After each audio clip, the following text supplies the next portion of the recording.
In the quiet village of Umuaka, there lived a woman whose beauty could silence the market women and make the drummers miss their beat. Her name was Adana. Her skin glowed like ripe udala fruit.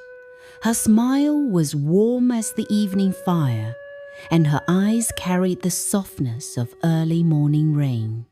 Adana was not just beautiful, she was admired for her gentle voice and respectful ways. Many young men had tried to win her heart, but it was Obinna, a strong and hard-working farmer, who succeeded. His farm stretched wide across the fertile land by the riverbank, and his hands were skilled in coaxing the soil to yield yam, cassava, and maize in abundance. Their union was the pride of the village. Elders would nod approvingly when they saw the couple pass, and women whispered prayers for their blessings to multiply.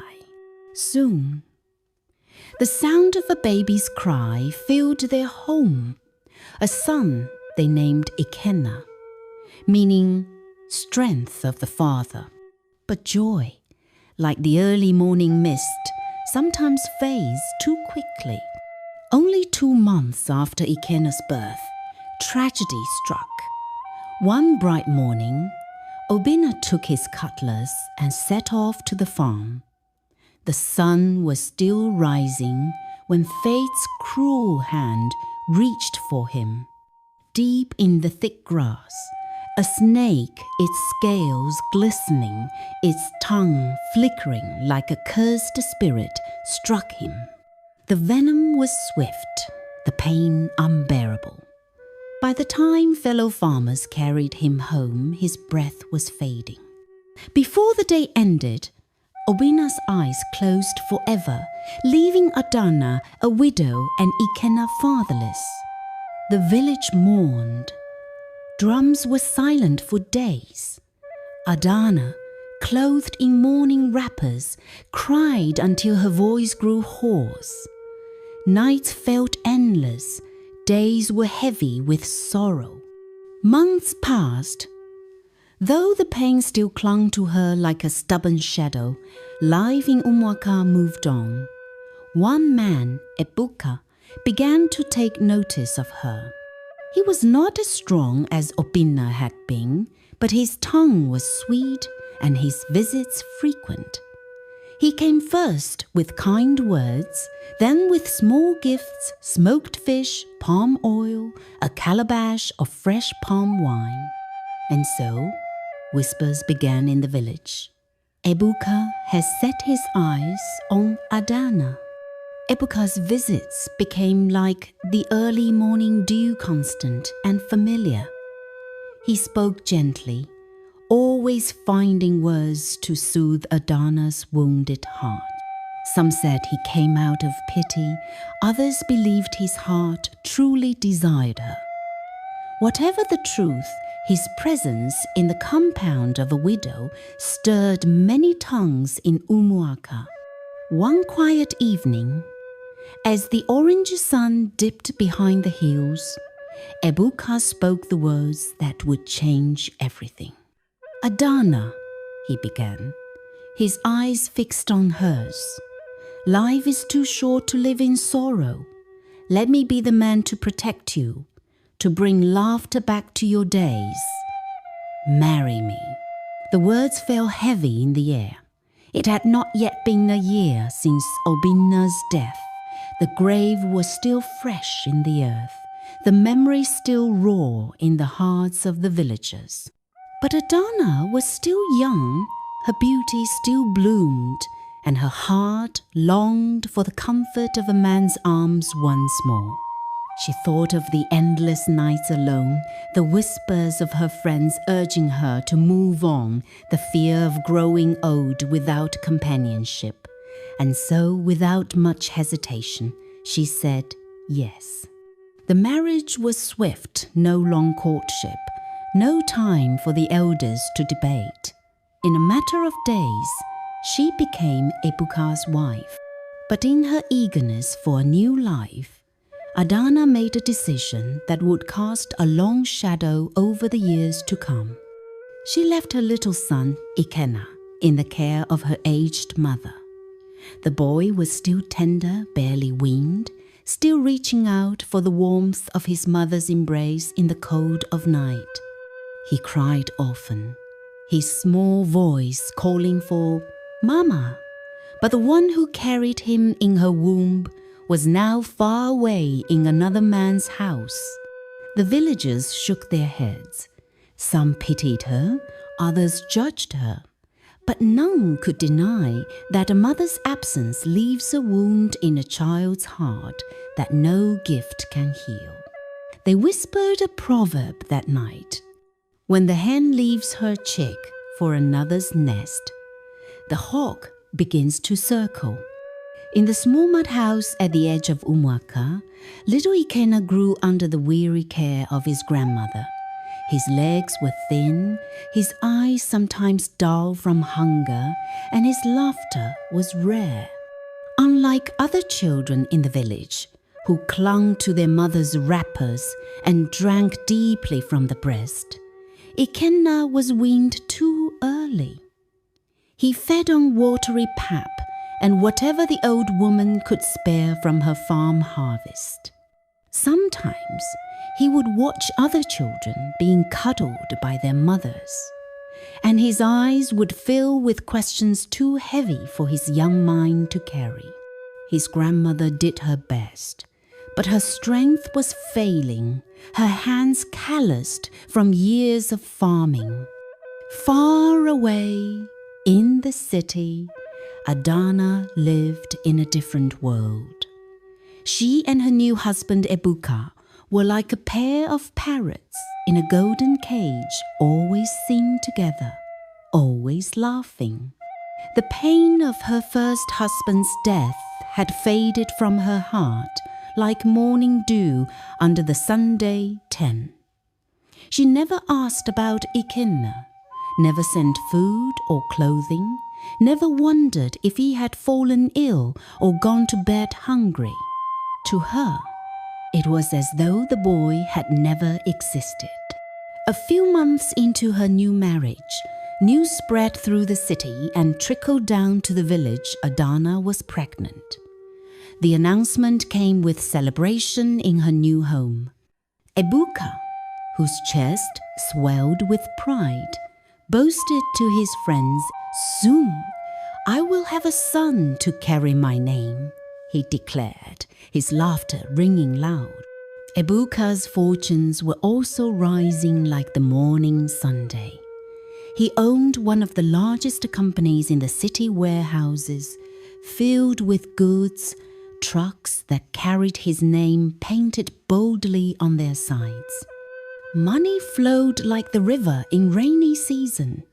Adana's life was a daily feast, fine clothes, gold bracelets, meat in every pot, and servants at her call. She walked through the city streets like a queen, admired by many. But while she feasted, her mother in the village counted grains of rice, and her first son, Ikenna, learned early what it meant to go to bed with an empty stomach. The elders would shake their heads and murmur, "A tree that forgets its roots will one day be blown over by the wind." When the time came, Adana's cries filled the fine hospital room in the city. After hours of labor, the midwife placed a tiny crying bundle in her arms, a baby girl. Her skin was soft as new yam, her lips red as hibiscus flowers.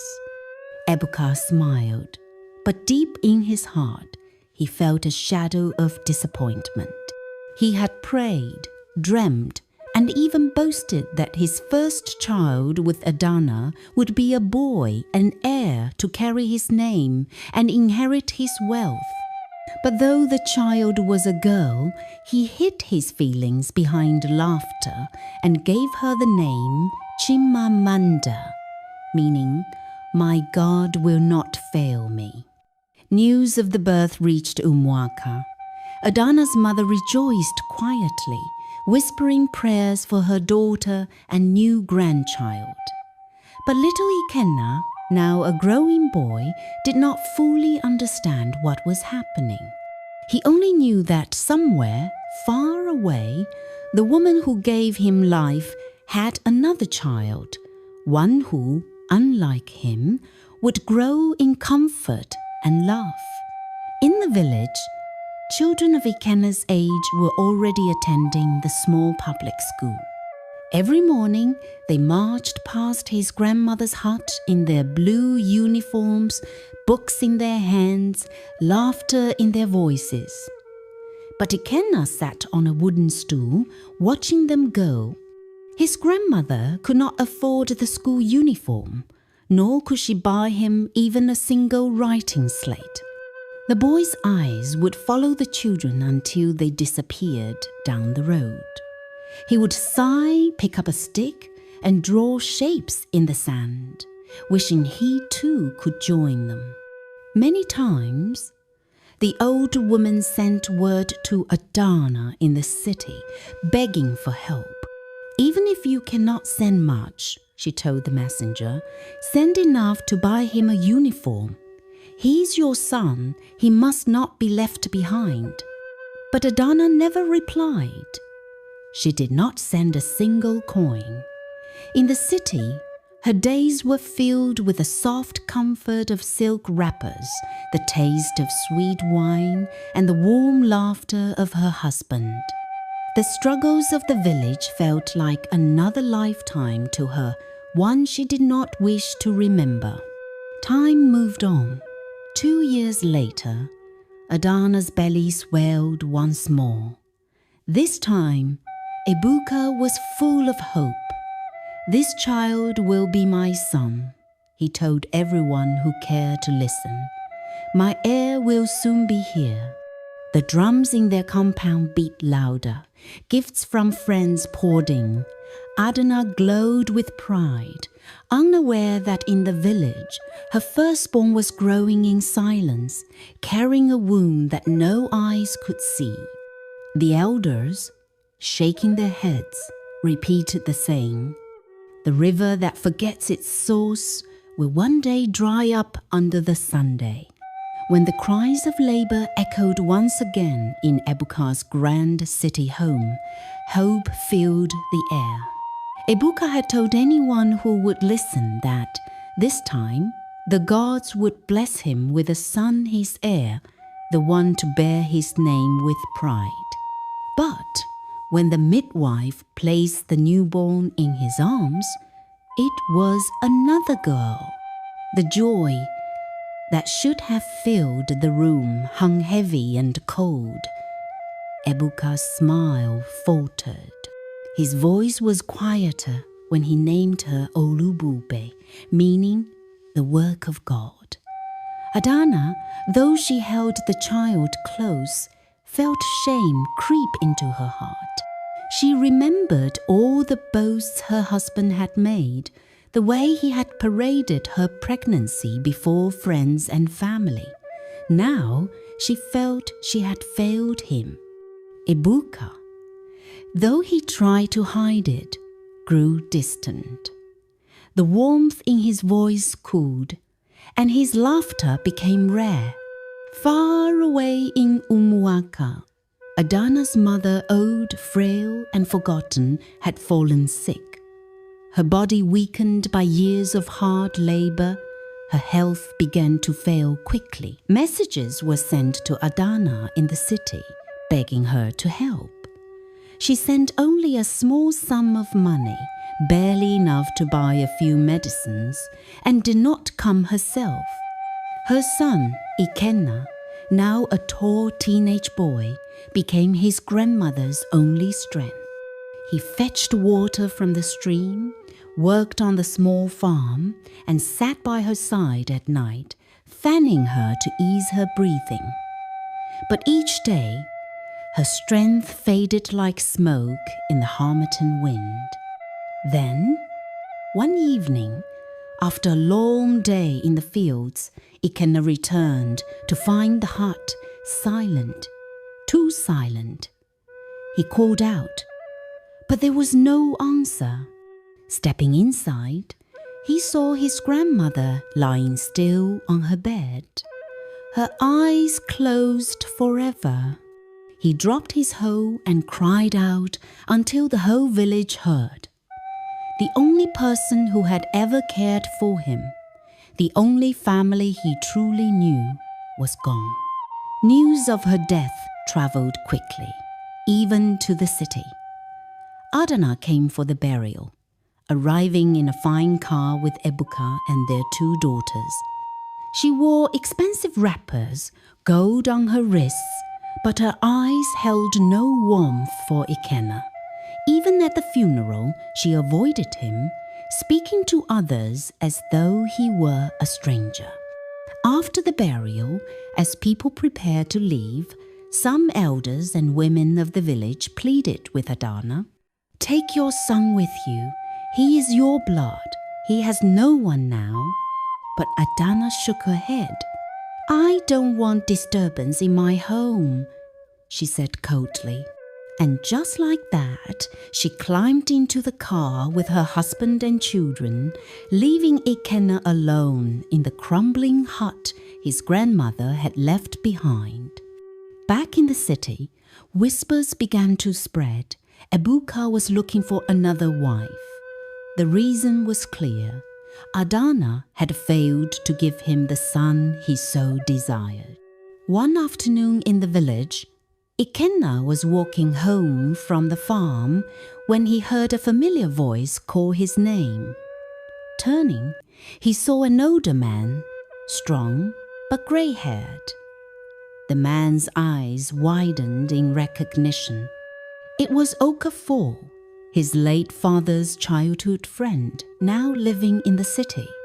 After hearing Ikenna's story, Okafor's heart softened. "You cannot remain here alone, my boy," he said. "Come with me to the city. There's more for you there." For the first time in a long while, Ikenna felt a spark of excitement. Perhaps, at last, the winds were about to change.